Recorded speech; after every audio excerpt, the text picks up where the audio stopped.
I gotta tell you, man, this age of boxing has more twists and turns than the craziest roller coasters you could find on planet Earth. And the situation with Virgil Ortiz and Goldenboy Promotions, Rick Meridian, however you say his last name, this shit is depressing. This shit is depressing. It's one of those things that can really ruin a man's career because right now Virgil Ortiz is headed down the same route that Mikey Garcia went down during his legal battles with top ranked promotions back in the day that cost him like 2 years of his career, I believe.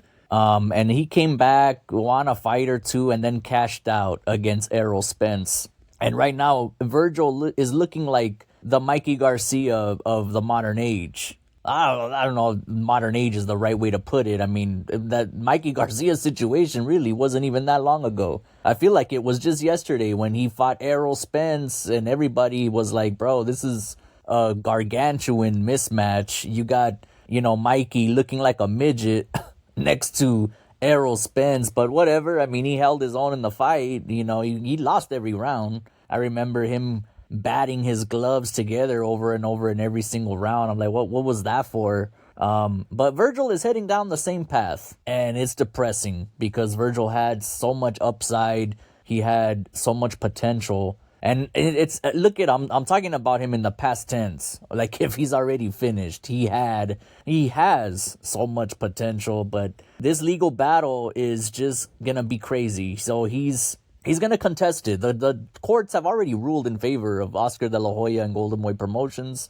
that Virgil should not be negotiating any fights without his promoter, which, I mean, is correct. I mean, I listen, when it comes to this legal battle between Virgil and Oscar, I'm siding with Virgil. For better or for worse, I'm siding with Virgil just because I'm always going to side with the fighters over the promoters, over the managers, over the big business corporate figures. I'm always going to side with the blue collar workers, the fighters, the guys that are actually going out there and risking their goddamn lives for our entertainment. So of course I'm going to side with Virgil, but the more and more that I look at this situation, man, it's kind of looking, I don't know, maybe I'm being swayed by people on Twitter. It could be that situation. Maybe I'm being swayed by people on Twitter because everyone, well, not everyone, but a lot of people are seemingly having this same opinion, which is that it's looking more and more like Goldenboy Promotions and Oscar De La Hoya are actually in the right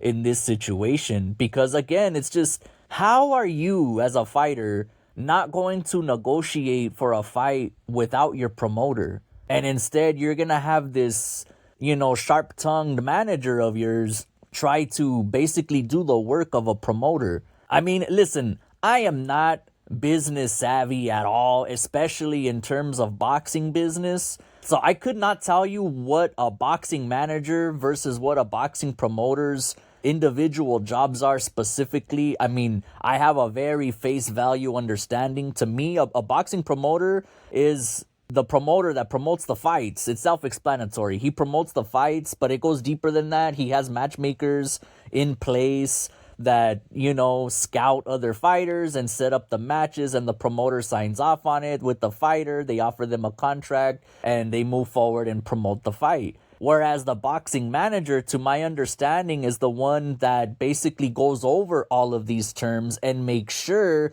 that his fighter is getting the best, most lucrative offer, and everything checks out. It's beneficial for all parties involved, and the manager also assists in the matchmaking process. And basically a boxing manager, and again, I really don't know. This is just me assuming because I really don't know. I don't know shit. I'm just a fan with a wannabe podcast, giving you my thoughts, giving myself my thoughts.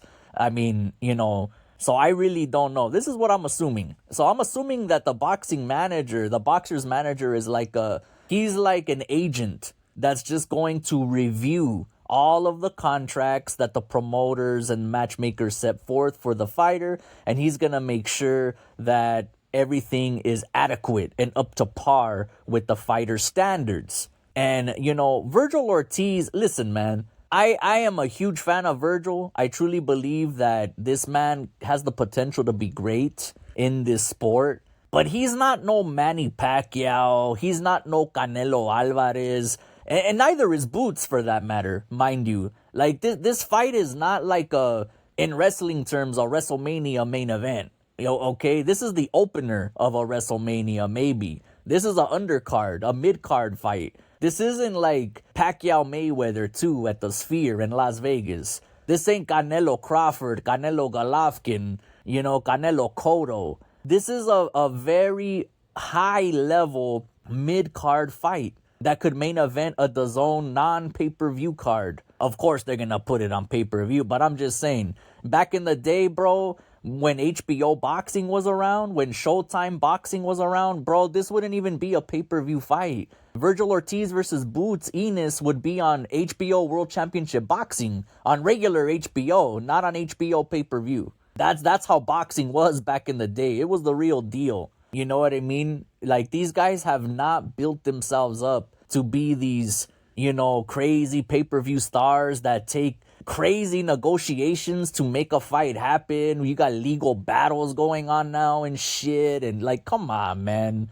I don't know, man. But it's just crazy, and it's depressing to see this happening. Everybody wants this fight, and really, everybody loses in this situation too. That's the fucked up thing about it. Like, nothing comes out better off from this situation. Like it would be better if these guys had fought already, or are gonna fight like in a couple weeks, next month, whatever, in May, and one of them loses the fight, whether it's Virgil, whether it's Boots. That they would be better off for it than this stupid circus of legal battles. And I mean, yeah, Boots and Eddie Hearn, they're coming out of this looking substantially better than Goldenboy and Virgil, of course. But it doesn't do them any favors either. Boots hasn't fought anybody.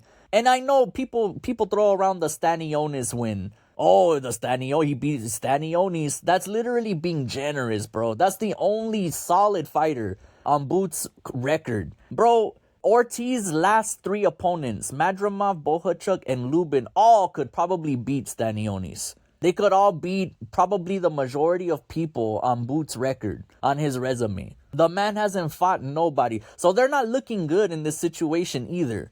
Because everybody now is saying, well, what bum is Boots gonna fight since the Ortiz fight is falling through? Like, that's what I'm saying. Like, this does not help anybody. It doesn't help Goldenboy. It doesn't help Oscar. It doesn't help Virgil. Now Virgil's dad is in the media right now. Oscar released footage in a Clapback Thursday of Ortiz Sr. getting into a scrap backstage a day before the Lubin fight. And he's got a handful of dreads, shirtless, trying to drag a vato, and they're holding them back. And I mean, it's just a disaster, man. It is a disaster. This thing doesn't make nobody come out looking better, even if this shit ends up getting resolved. At this point, the damage is done, if you ask me. Even if this fight ends up getting made, it happens in April next month or in May. I don't know when they would schedule this fight. Clearly, at this point, I think they would have to schedule this fight for like a fall, winter next year or something, or later this year. But nonetheless, nobody comes out looking better from this whole fiasco. Nobody. Not even Hearn and Boots, for that matter. I don't care if they're not involved in this legal thing. They don't come out looking better either. It's like, if you guys, first of all, before the situation even went awry with Goldenboy, they did give Boots an offer. They made him an offer. It was that 60-40, I want to say. It wasn't a good offer. It wasn't a good offer. But nonetheless, they could have called their bluff and taken it. Eddie Hearn and Boots' fans especially, they're all confident that they're going to beat Virgil, and that's why, the fight's having a hard time being made, because they know they're going to lose and this and that. Well, my thing is, why didn't you call their bluff then? Why didn't you call their bluff? Why not accept that shitty deal and prove you're the motherfucking man, and prove all your fans correct, prove yourself correct, and beat Virgil Ortiz? Accept that low ball offer and do it and become the man. But they didn't do it. So, and they've been fighting nothing but bums. Again, people, listen, And I low key kind of favor Boots, to be honest with you. I'm not even gonna lie. I'm not gonna lie. I'm not gonna sit here and lie and make something up because I've said it already. I'm already on audio recording saying it. I would favor Boots slightly to beat Ortiz. Just because the man is a specimen. He looks fucking... First of all, he looks way too big to even be fighting at that weight class, first of all. Okay, Boots is bigger than Terrence Crawford when he fought Canelo. Boots looked bigger than Canelo when they sparred in preparation for the Crawford mega fight. Boots looks way too big. He looks way too strong. And I'm not already trying to generate excuses for you fucking losers that live on Twitter and want to start talking shit. I'm not already generating excuses. I'm calling it how I fucking see it. The dude looks way too big, way too strong, way too fast. Okay? And again, capitalize, B-I-G, big, pause. He looks way too big for the division that he's currently fighting at. So I do favor him ever so slightly against Virgil Ortiz. I'm not going to lie. But, you know, there's nobody on Boots' resume that has me like, oh my God, look at what he did look at what he did to Lima in the very first round. He's going to absolutely mollywop Virgil. Like, bro, Virgil already has fought way tougher opposition than everybody that Boots has fought. Okay? Now, I know that... You know, triangle theories don't work. Oh, Virgil beat Madrimov, Bohachuk, and Lubin. These last 3 fights, you know, and they could probably beat everybody on Boots' resume. So that means Virgil could beat Boots. I'm not saying that either. All I'm saying is I don't know why people are acting like if, you know, Boots would slaughter Virgil when there's nobody on his resume that can indicate that. Because knocking out a Portuguese cab driver in the first round, Lima, does not mean he's going to do that to Virgil Ortiz. Virgil Ortiz absolutely destroyed Erickson Lubin in the second round, and that's way, way better of a fight than Lima, okay? So I'm just saying, I don't know where people are seeing these or gaining these theories that, you know, Boots is just gonna absolutely massacre Virgil. I don't see it. I do favor him. Yes, absolutely. I do favor him. I give him the edge because of what I said. The dude looks way too big and strong to even be fighting at that goddamn division. To be fair, Virgil does too. To be fair, I think Virgil does too, although Boots is bigger than Virgil. Be that as it may, Navarrete absolutely steamrolled Eduardo Nunez last Saturday, I believe. Was it last Saturday or was it a couple Saturdays ago? I think it was last Saturday on the Zone. Navarrete is a problem. He's a problem, man. You know, they're talking about him and Shushu. They're talking about him and, I mean, he could fight anybody in that division. It's a stacked division, entertaining. And honestly, I could see him being the best. Like, I don't see anybody beating him anytime soon. This dude is just way too awkward. I don't think the top fighters are going to want to fight this guy. You know, they don't want that smoke. This dude is just way too strong, way too awkward and weird. His fighting style, this dude is like, y'all ever see The Drunken Master? He's got like a boxing drunken master style. Like, that's the best way I could describe him. When I watch Navarrete fight, he looks like someone who's intoxicated. But like, imagine a fucking great boxer who's fucking smashed, hammered, whatever, intoxicated, drunk as hell, fighting professionally. That's what he looks like. He looks like he's drunk. And he just steamrolled Eduardo Nunez. And I actually think Eduardo Nunez is a better boxer than Navarrete. Like, he looked... Man, Nunez, even though he lost this fight, Nunez still looks like a very formidable foe for anybody as well in that division. Like, he looked like a better boxer in terms of his, you know, technique, his stance, his form, you know, the way he throws his punches so much sharper and with more sting on them punches. But Navarrete is just so fucking weird, man. You know, like, I think he's a problem for anybody. And I'm very proud of him. Good job there. As well as Abel Ramos and the undercard dispatching of, I don't even remember the name of the fighter, but it was funny because on X you had social media accounts hyping up this dude as the next best fighter and this and that. And yeah, Abel Ramos with the big upset, winning his fight. And all in all, man, boxing is really interesting right now. But it's interesting in both because of these great fighters that are coming out right now and putting on fights, but it's also interesting for things that are happening outside of the ring. You got Zuffa, you got Turki Al-Ashik, which he seems to be kind of sort of distanced now from boxing. I don't know if he's kind of quietly, exiting, forming an exit strategy with boxing, but he was a lot more heavily involved last year and the year before. Now he's been a little quieter this year, but nonetheless, he was a part of that Ryan Garcia triumph over Mario Barrios. But nonetheless, things are getting interesting in boxing. We got David Benavidez and El Zurdo Ramirez gonna do battle in a couple months in May. Big Cinco de Mayo fight.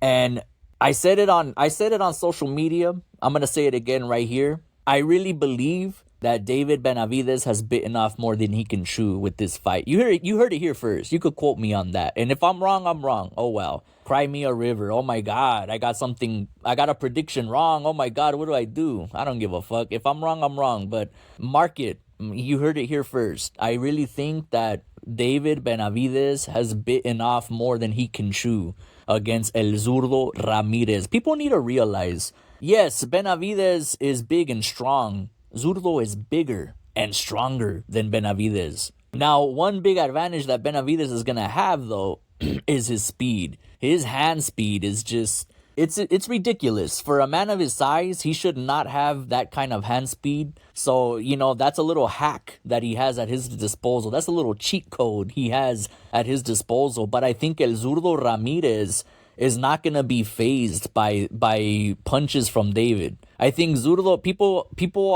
are forgetting that Zurdo is also very big and strong, man. He's another tough Mexican fighter, a big Mexican fighter. And David is used to bullying little fighters. Look at when David fought that Russian cat when he first moved up to 170. He couldn't knock him out. He looked subpar. Why? Because he fought somebody that matched him strength for strength. Not speed for speed, obviously, but strength for strength. And that Russian dude, Russians are very similar to Mexicans. They're very similar to Mexican fighters. They're rough, rugged, scrappy fighters that can give anybody a hard time at any point in time. Russians are a little more technical. They're a little more like slick and smooth, if you will. But they're also like Mexicans too. Very rugged, very strong, scrappy fighters. And look at how David did against that Russian dude. It was a very close fight. It was a very close fight. I don't know if it was I don't remember if it was one of those fights where people were like, oh, I think it could have gone to the Russian dude. I keep calling him the Russian dude, by the way, because I don't remember his name, unfortunately. I'm a very forgetful individual, as you can see. But nonetheless, I really believe that Zurdo Ramirez is going to beat David Benavidez. I think David Benavidez is underestimating him. I think well, I don't know if he's underestimating him, but I think he thinks this is going to be an easy fight. And I think that because everybody thinks that. The fans think that. Pundits seem to think that. Every quote-unquote boxing expert is predicting David Benavidez to beat Zurdo. And they're making it seem like he's going to beat him pretty easily, too. And I think what's happening is that everybody's judgment is clouded by the last performance of Zurdo, which was against Torticos on that absolutely dreadful Jake Paul Chavez Jr. undercard. But people forget that Zurdo hurt his shoulder. And in fact, he needed surgery, I believe, after that fight. He needed like some kind of surgery or rehabilitation because his shoulder got dislocated or something. So that's why he looked mediocre in that fight. He looked very mid in that fight. And that's the reason. His shoulder was hurt early on. So y'all are forgetting it. His shoulder is fine now. At least it's supposed to be. So y'all are forgetting that. But a fully, healthy version of Zurdo is also a beast. Maybe not quite a monster like Benavidez, just because Benavidez, again, it's just not even fair. Like, Benavidez has crazy hand speed. That dude has Manny Pacquiao level hand speed for a light heavyweight. Like, that's just ridiculous, man. It's like a video game where, you hack it with Game Shark back in the day and give him some stats that he shouldn't even have. Like, nobody that size should be that quick. So, but Zurdo is also a fucking monster. He's a monster, and I don't think David's gonna be able to hurt him. And we see when David has a hard time hurting somebody, he struggles. Hell, even when he does hurt some fighters, he still struggles. Look at his fight with Caleb Plant. And as a matter of fact, David Benavidez just recently came out, literally within this past week. He came out and said that Caleb Plant is officially the hardest fight of his career. It was the hardest fight of his career. And he had Caleb Plant hurt for like half the damn fight. He had him hurt. So now imagine a fighter that he can't even hurt, that's bigger and stronger than him. I'm telling you guys, y'all heard it here first. Zurdo Ramirez is going to beat David Benavidez. Now, of course, that's barring the scorecards ain't on some stupid shit or some kind of shenanigans. I think Zurdo Ramirez is going to beat David Benavidez. You heard it here first.